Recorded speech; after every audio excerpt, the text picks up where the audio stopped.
everyone, I'm Shannon Slatton. Here's a look at a few stories making news today. Hi, this is Eric Nelson for CCX News at 38th in Chicago and South Minneapolis. This is ground zero, where 1 week ago George Floyd was killed by a Minneapolis police officer. The scene has now become a memorial, and it has attracted people from all over the globe, including the northwest suburbs. I actually frequent that store as a teenager, so I've been to that store plenty of times, been up and down that block. Michael Walker and his wife Christine live in Brooklyn Park, but grew up in South Minneapolis near Cup Foods. In the morning, all four of us were down at 38th in Chicago to have them experience the pain, the grief, but also the unity. What do we want? Justice! What do we want it? Now! This intersection is now sacred ground, and the Walkers brought their kids there on Sunday. They wanted them to see the exact spot where Floyd tragically died because a cop pressed his knee against his neck for almost 9 minutes. It was peaceful there, actually. It was peaceful there. People were kind and people were talking, and it was sacred. We do want to see all the officers charged because they all played a role in that process. For Michael Walker, seeing Ground Zero struck a powerful and personal chord. Many African-American males know they could be the next George Floyd. As a black man, I live with that reality every single day. Floyd's death has put 38th in Chicago into the global spotlight.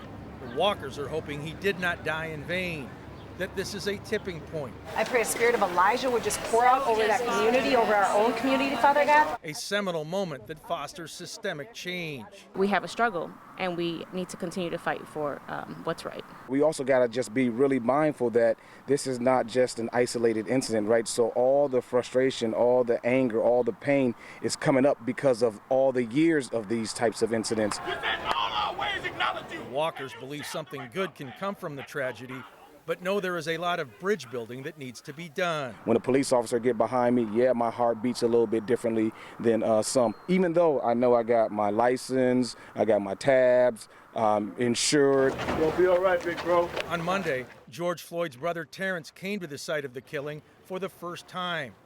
He was so visibly shaken, he could barely stand up. We love you, big bro. You'll be all right, big bro. Christine Walker was also on the I-35W bridge in Minneapolis when a semi-truck nearly plowed through people marching. Fortunately, she escaped, but then encountered another frightening sight. What was the scariest was that just as soon as we got down off the bridge, a ton of police officers were on the highway pointing their guns down at us, the peaceful protesters. That was hurtful. There ain't no justice! No peace! There ain't no justice! No peace! In South Minneapolis, I'm Eric Nelson, CCX News. Dental offices are slowly getting back to a new normal. One of the ways they're keeping people safe is to keep COVID-19 out of the office. You know, we take the temperatures of the staff when they arrive in the morning, and then they have a sheet they fill out, make sure that they don't have any cough, fever, so that we can protect the staff as well as the patients. Dr. Jeffrey Steele says patients are also checked before being seen at Bassett Creek Dental. Then patients can expect social distancing in the lobby. It's been an adjustment like for everybody. The practice also invested in a hospital-grade filtration system. So what it does is it filters 99.97% of all particles to 0.3 microns. So that's a pretty small particle. This practice only saw patients on an emergency basis for about 7 weeks. They weathered the shutdown with help from the Paycheck Protection Program. PPP is what it's called, that were available to small businesses below 500 employees. So that really helped us stay in business. Without that, I don't think we would have been able to stay in business. Dr. Siobhan Nelson at Community Dental Care says they kept the Maplewood Clinic open and hope to open back up in Robbinsdale by midsummer. It's a little bit of drinking through a fire hose to try and learn all that we need to learn. For a lot of offices, they can maybe step back, shut down for a while and take a break. But for safety net clinics like our own, if we do that, that means a lot more people in the emergency rooms. This community clinic serves people on medical assistance or patients who don't have insurance. They are making changes, but it's been tough. It's not just a matter of flipping a light switch and all of a sudden we magically have all of the new equipment we need. It's being thoughtful in what equipment do we need and also being able to get a hold of it. Community clinics work on a small profit margin and see a lot of patients.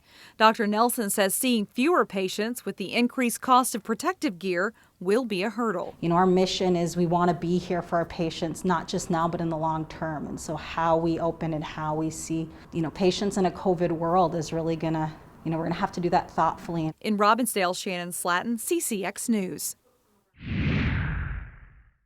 Yeah, I was joking around, over the fence, and I said, well, if my folks could come up with $1,000 just for me, I'd consider it. Well, the checkbooks came out pretty quick, and within a day we were at 500, and I thought, oh boy, I guess this is what I'm gonna do. The Minnesota Lions Childhood Cancer Foundation is fairly new. We're in our first year of kind of order, and we've raised over $100,000 already in a year. At one of the multiple conventions, the guys decided to do a head shave, and they kind of did it without a whole lot of planning, and they still managed to raise thousands of dollars. This year, with all the conventions being canceled and parlayed, they thought, well, let's try it again, but we'll do it, online or, Zoom or whatever.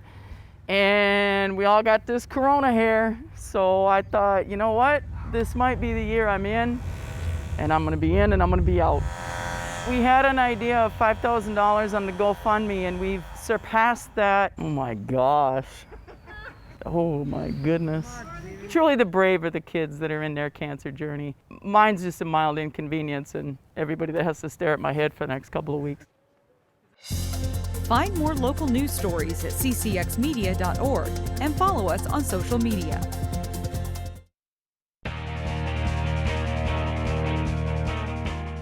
Sports is just one of the many things affected by this year's COVID-19 pandemic. Jay Wilcox has more on a youth baseball organization hoping to play ball this summer. Patience is a virtue, and for young players, including those in the Plymouth Wayzata Youth Baseball Association, plenty of it has been required. League leaders are still holding out hope for a late starting season. And the big question today is, can you get back to baseball and do it safely for the kids? And everybody's still ironing through all that. We field questions all the time from parents. Some parents are on one side of the fence saying, regardless of what the state comes up with, we're not going to have our kid play. Others are saying we can't wait to get back. So as an association, we're trying to ferret through all that and determine what's our best next move. The governor's last big update on phases of loosening COVID-19 restrictions didn't address youth sports in as much detail as many had hoped, but a follow-up provided a bit of clarity. They did release some information on Thursday where they added it into the state's Stay Safe plan and phased, basically saying as of June 1, if associations can, if cities allow, teams could start to practice in a small group environment.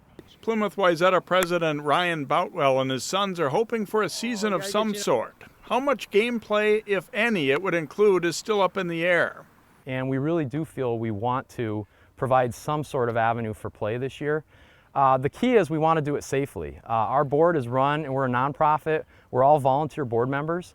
None of us are doctors or epidemiologists, and so we really need some guidelines to be established for us to follow. And if it can be done safely, then we feel we have a commitment to the community to operate something, yes. We'll find out pretty soon if these boys of summer will be in action. Jay Wilcox, CCX Sports. The state high school track and field meet was scheduled for June 5th and 6th in St. Paul. We caught up with two Osseo High School seniors who likely would have competed there. This is not the spring any high school athlete was expecting. For seniors like Osseo's Gabby Bodine and McKinnon McCorrell, losing their final year of track and field was especially tough. I've kind of been looking forward to this ever since I decided to take track seriously after my sophomore year. I was kind of looking forward to the senior year, all my goals. I had them all planned out. I was hopeful that we would get back, but there was always back in my mind there could be a possibility. But I was lucky enough to have two amazing seasons beforehand, so I was expecting the best but prepared for the worst. Bodine is a hurdler and jumper who was hurt just before sections a year ago and likely would have qualified for state this spring. McCorrell is a middle distance runner who finished third on the 800-meter run at state last June. More than their own personal goals, though, they'll say they miss being with teammates. Osseo is known for its community, and it's something, it's so unique from other schools, and it's amazing to be a part of. And I will miss my friends, my teammates. Sometimes I don't remember races, but I always remember the memories that I make with my teammates, the pain, but most of us losing that, the camaraderie that we built with each other, that's really tough. So, when everything was starting to shut down in mid-March, track and field teams here had actually started practicing. Yeah, we had 4 practices in, but it's such a range with these kids. We had, like for Gabby and Camille and Grace R, they did 6 years of Osseo track and field. And then you've got a couple of seniors that came out for 4 days, and that's all they got. And so we had 28 seniors, and it's such a wide range, and that's one thing, it was a special group. As the calendar turns to June, elite track and field athletes would normally be gearing up for the state meet. Now these seniors of 2020 will be remembered in other ways. I believe we made the most of the opportunities we've had, and also there's going to be some opportunities going forward. You know, these seniors, we're not kicking them out of our lives. They're just going on a little different path for a while, but they can definitely circle back and be connected to Osseo community. This will just be a reminder to take every day for what it is and not take it for granted, because it can be taken away at any given time.